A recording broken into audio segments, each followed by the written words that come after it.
it's Miss Casto. I'm here already in the school. It's day one and I miss you already. So join me every day on weekdays to do a science experiment that you can use with the materials you can find at home. Today we're gonna do two, the walking rainbow and hydrophobic pepper. For the walking rainbow, you're gonna need cups, water, paper towels, and food coloring. For hydrophobic pepper, you're gonna need a bowl or a shallow dish, pepper, liquid soap, a toothpick, paper, and a writing utensil. I'm gonna let you pause the video, come back once you have them, or you can watch the whole video and then try it on your own afterwards. So the walking rainbow is gonna take a little while. I already set mine up, but I'm gonna show you what to do. You can even see some of it happening already. Here's what I did. I took cups. They must be the same size. I filled them with water, every other one. So water, no water, water, no water, water, no water, water. On each cup, you're going to put a folded paper towel, put one end in each, and then do it the same thing with the other cup. So on this cup, you're gonna have a paper towel sliding in, then you're gonna have two ends of a paper towel, two ends, two ends, two ends, two ends, and then one end. And then I put food coloring in each of the water cups. I did red, blue, because I know that red and blue make purple. I wanted to see if I could get the water to get into this cup using only the paper towel. So set it up, see what you think, and we'll come back and visit that tomorrow. The next thing that I wanted to show you was something that we found on social media all this week, talking about germs and how pepper can demonstrate what germs do when you wash your hands. So here's where you need your bowl filled with water, and then you're gonna take your pepper, just regular black pepper that you use to season your food, and we're gonna put a light layer on the top of it. When we tried it before, we used too much pepper and it didn't work as well. So we're just gonna cover just the surface of this water. Now, you may have heard us mention a couple of words. Hydrophobic. Hydrophobic is, hydro means water, phobic means fear, so it's the fear of water. Pepper is hydrophobic. It doesn't like water, so it doesn't soak it up and it doesn't absorb it. For one example, paper towels are not hydrophobic. They absorb the water instantly as soon as you put it in the water. So our question today is, what kinds of things are hydrophobic? What kinds of things aren't? And we're gonna form a hypothesis just in a little bit after we see what happens to the pepper. Another thing that you heard me say was dissolve, or you'll hear me say is dissolve. That means that it will disappear in a liquid. Like if you're making Kool-Aid and you use the packet of powder, the powder mixes in and it changes the water to become Kool-Aid. And then you can add sugar in it and it dissolves too. It disappears in the liquid. Pepper is not going to disappear because it's hydrophobic. So what we've seen on social media is they take dish soap.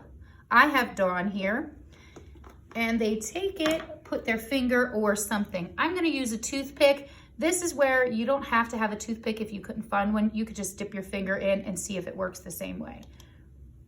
So I have my dish liquid on, and let's stick it in and see what happens. Whoa, check it out.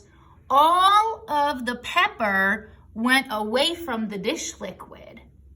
Let's see, this is what we want to know. What kinds of things are hydrophobic and won't dissolve in the water? And will it work the same way as the dish liquid and the pepper works?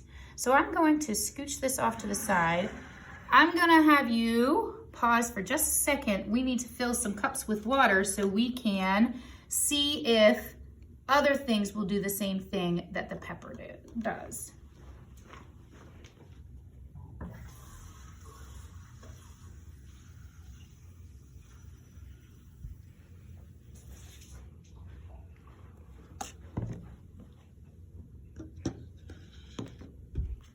So I filled 3 cups with water and I have a few different items to try. Following Following the scientific method, you heard me ask the question, what kinds of things are hydrophobic?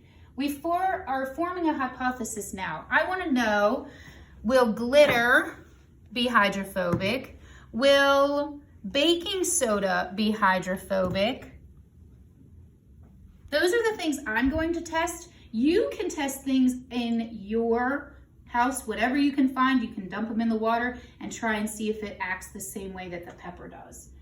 I'm going to say that the glitter is made out of like shiny metal stuff. I don't think that it absorbs water, so I think it's going to act the same way that the pepper does.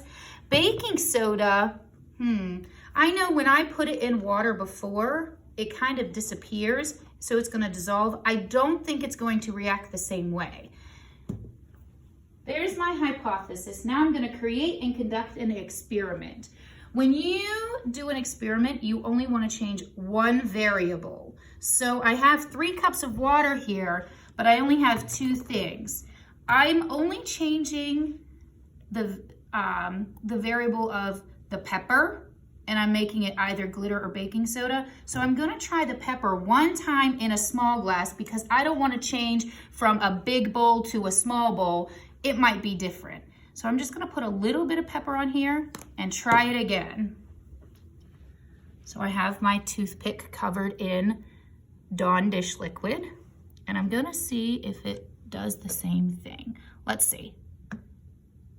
Wow, check it out. It does. It goes directly away from the Dawn dish liquid. Now I'm going to put the glitter on top. And I only want to cover the surface of the water. I don't want to put too much glitter in there so that the whole glass is filled with glitter rather than water.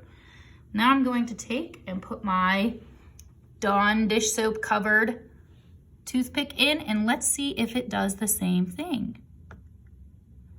Whoa, it really does. Let's check out the baking soda. I'm going to cover the surface of the water. Oh, look, already you can tell that something is happening. It's not staying on top of the water like the pepper and the glitter did. So let's try this. It seems like I'm getting a lot of Dawn dish soap off of my toothpick, so I'm gonna cover it in dish soap and see what happens. Well, it doesn't look like anything's happening here. Well, maybe you can find something else other than glitter or pepper that will be hydrophobic like our experiment. After you create and conduct your experiment, you want to observe and record your data. So I need a chart. This is where your paper and your writing utensil are going to be used. I put my variable on this side, pepper, glitter, baking soda. I already knew that pepper was hydrophobic, so I put a check mark. The glitter, I'm going to put a check mark too because it acted the same way that the pepper did. The baking soda did not, so I'm going to put an X there.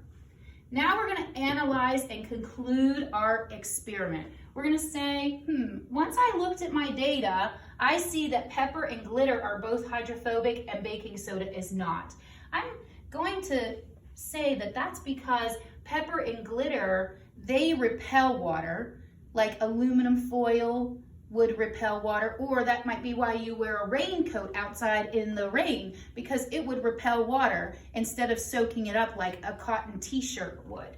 So baking soda, it dissolved in the water. It almost instantly started dissolving. So I'm going to conclude that things that repel water would be hydrophobic. Things that would dissolve in water would not be hydrophobic. Next, the last part of an experiment is to communicate the results. On ours, we're asking you to use the hashtag #WeMissYouAlready to post your results. Tell us what kinds of things that you used, what variable you used, and if it was hydrophobic or not. Thanks for joining us today. Hope you join us tomorrow for another science experiment.